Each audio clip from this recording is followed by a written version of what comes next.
Ngayon araw ay tatalakayin naman natin ang panitikan sa Pampanga. Ang panitikan sa Pampanga ay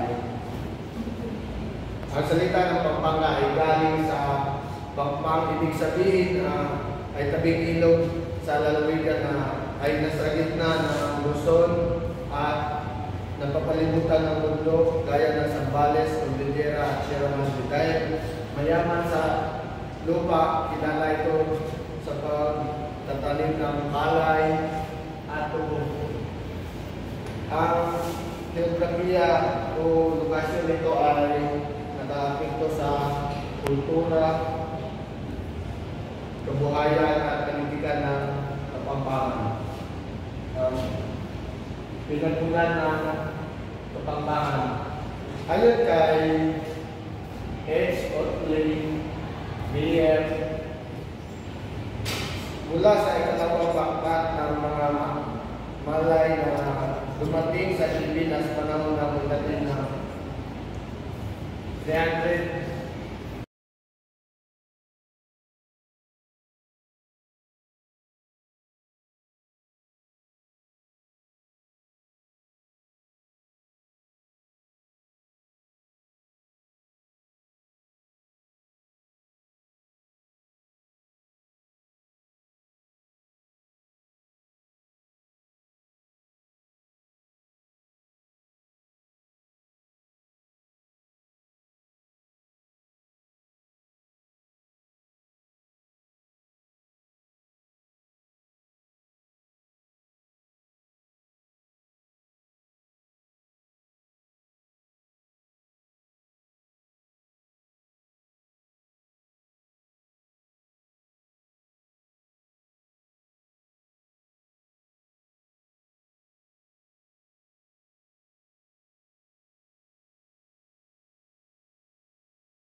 sa pagtulong.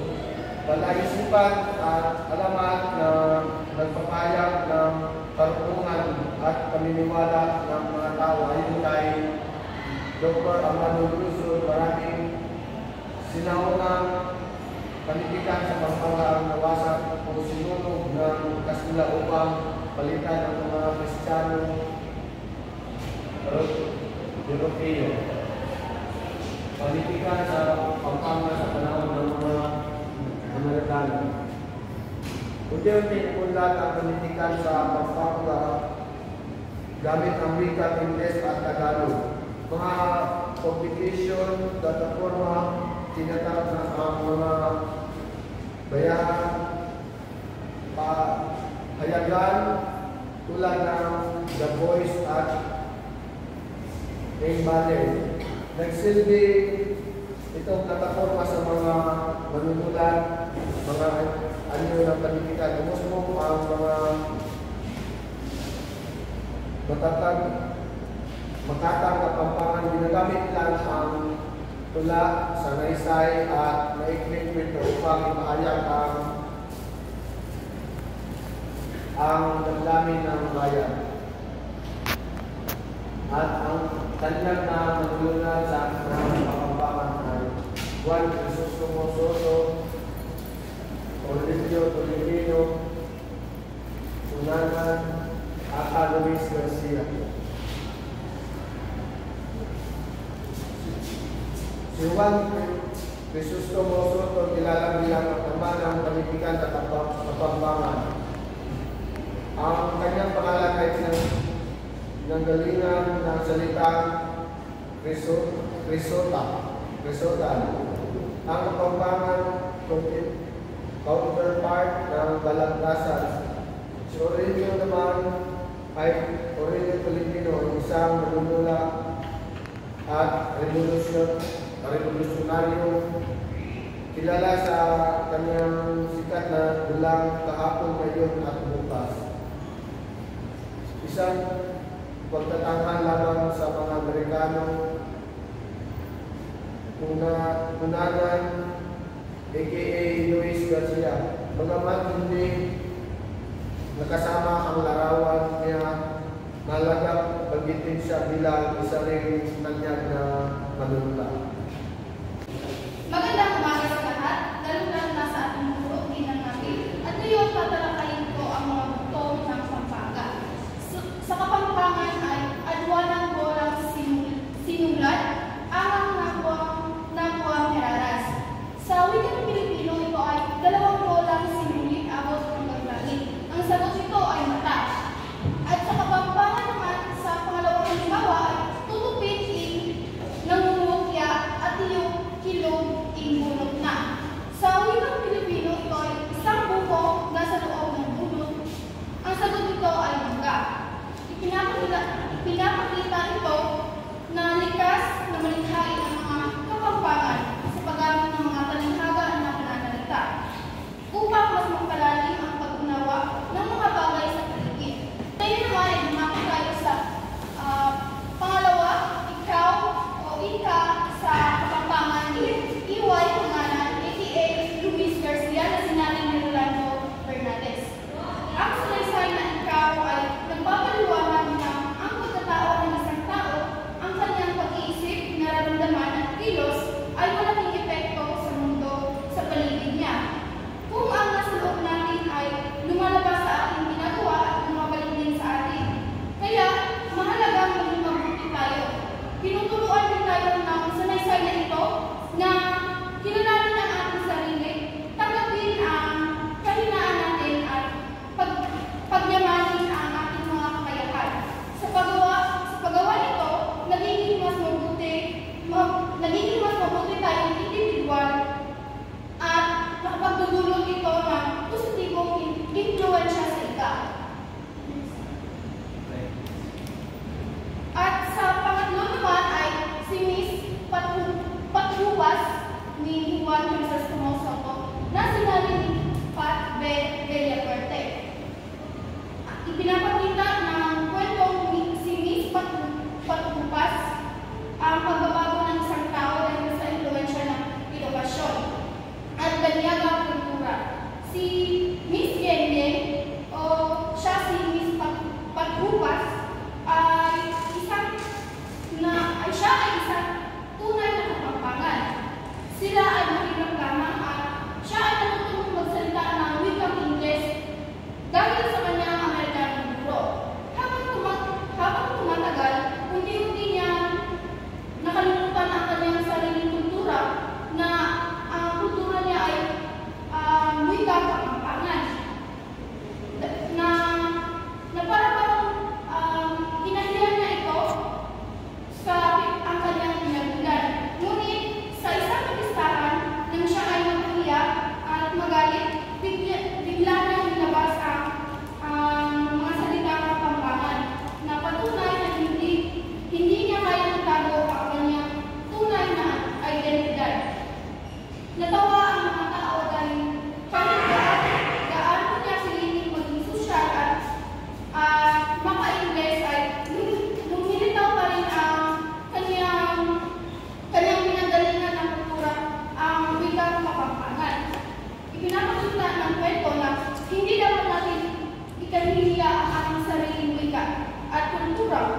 Maaari tayong matuto sa mga bagong bagay, pero hindi natin dapat ikanihiya ang ating sariling kultura dahil doon tayo nagmula. Susunod naman ay ang mga tauhan sa Miss Pathupas. Si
Ito na ang pagkalimot sa mamamayan sa kanilang pinagmulan at tungkulin, at gayon din ang panawagan para sa muling gisingin ang diwa ng mga bayan at ibalik ang pagmamahal sa sariling bayan.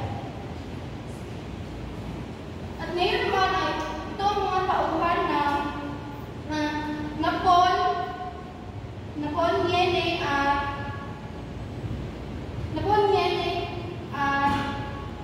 ang unang tauhan ay si Ginang Bayan. Siya ang sumisimbolo